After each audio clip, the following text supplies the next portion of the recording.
صحابہ سے بڑھ کر کوئی شراب پینے والا ہو نہیں سکتا. وہ لوگ جو شراب پیا کرتے تھے وہ 400 سال 500 سال پرانے شراب پیا کرتے تھے. آج کے دور میں کس کے پاس ملے گا وہ شراب؟ وہ اتنے بڑے شرابی. لیکن جب اعلان ہو گیا کہ آج سے شراب پر پابندی لگا دی گئی ہے اللہ تبارک و تعالیٰ کی طرف سے، تو ایک صحابی کے بارے میں آتا ہے جو ہزاروں کا مال کئی میل دور سے سفر کر کے اٹھا کے لائے تھے تجارت کے لیے. وہ جب پتا چلا مدینہ کی گلیوں میں آتے ہی کہ آج سے شراب حرام ہو چکا ہے اور تم شراب لے کر آئے ہو، تو انہوں نے اسی وقت سارے کے سارے مٹکوں کو وہی انڈھیل دیا. ایسا نہیں کہ جا کے واپس کر کے آتے ہیں.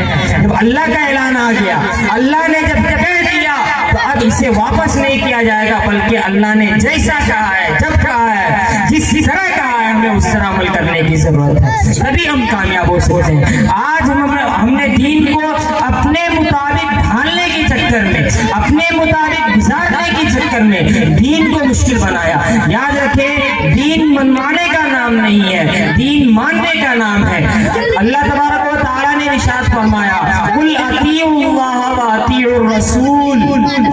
اے نبی آپ کہہ دیجئے کہ اگر کوئی کامیابی چاہتا ہے تو اللہ کی بھی اطاعت کرے اور رسول اللہ کی بھی اطاعت کرے. اب اگر کوئی ایک کو بھی چھوڑ کر کامیابی چاہے گا تو وہ کامیاب نہیں ہوگا.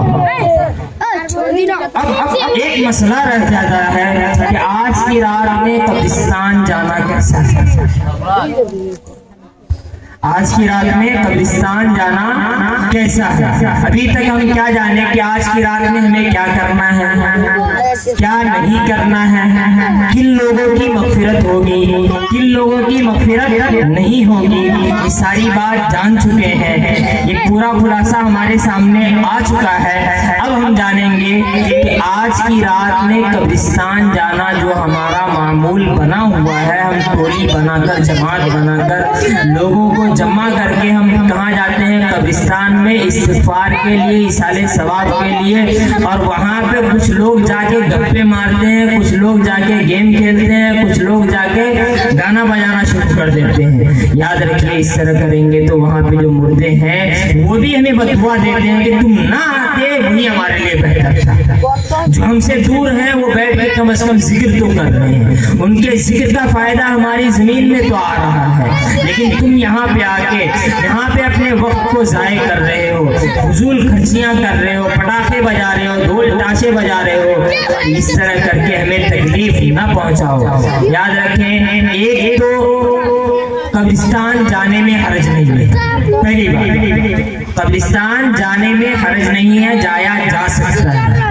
دوسری بات، قبرستان جانے میں جماعت بنا کر جانا ضروری نہیں ہے. یعنی ہم 2 3 4 کا گروپ بنا کر جو جاتے ہیں اس طرح جانا ضروری نہیں ہے، تنہائی میں جائیں. تیسری بات، اگر ہم سنت پر اتنا ہی عمل کرنا چاہتے ہیں تو رسول اللہ صلی اللہ علیہ وسلم سے زندگی میں ایک مرتبہ قبرستان جانا شب برات کے اندر ثابت ہے.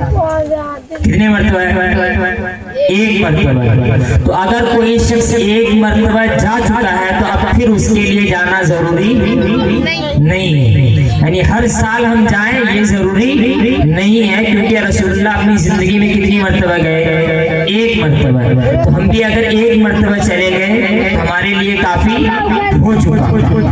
اب اگر ہم اپنی طرف سے جاتے ہیں یہ سنت نہیں کہلائے گا، یہ بدعت کہلائے گا، کیونکہ جتنا ثابت تھا اتنا تو ہم عمل کر چکے ہیں گزشتہ سال کی جو جا چکے ہیں. اور جو نہیں گئے ہیں ابھی تک قبرستان قریبی شب برات کے اندر، تو وہ تنہائی میں کسی بھی وقت جا سکتے ہیں، جا کر آ سکتے ہیں. وہاں جا کر جو کچھ پڑھنا جانتے ہیں وہ پڑھ کر بخش دیں.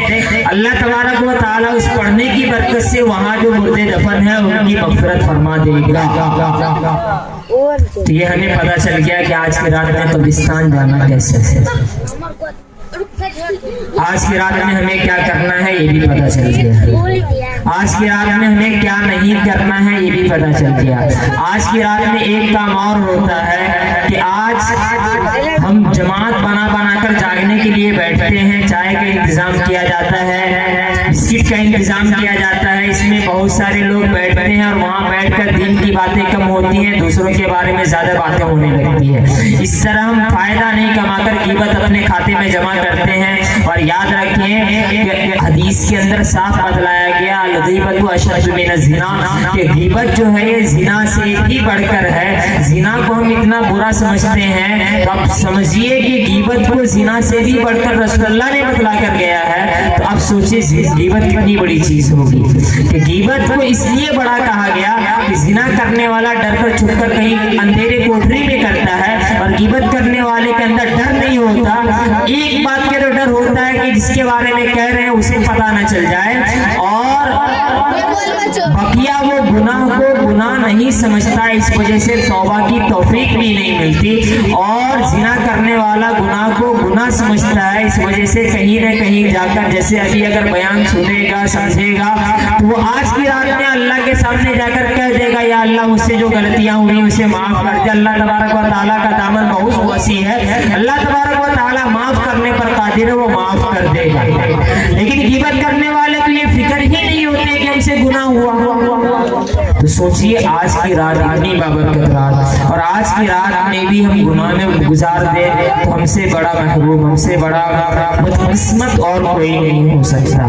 تو یہ چند باتیں تھیں جو آج کے رات سے متعلق تھیں، جس کو سمجھنا سیکھنا ضروری ہے اور آنے والی نسل کو بتانا ضروری ہے، ورنہ آج جو ہمارے بوڑھوں کو کرتا دیکھتے ہیں ہمارے بچے، وہی کل کو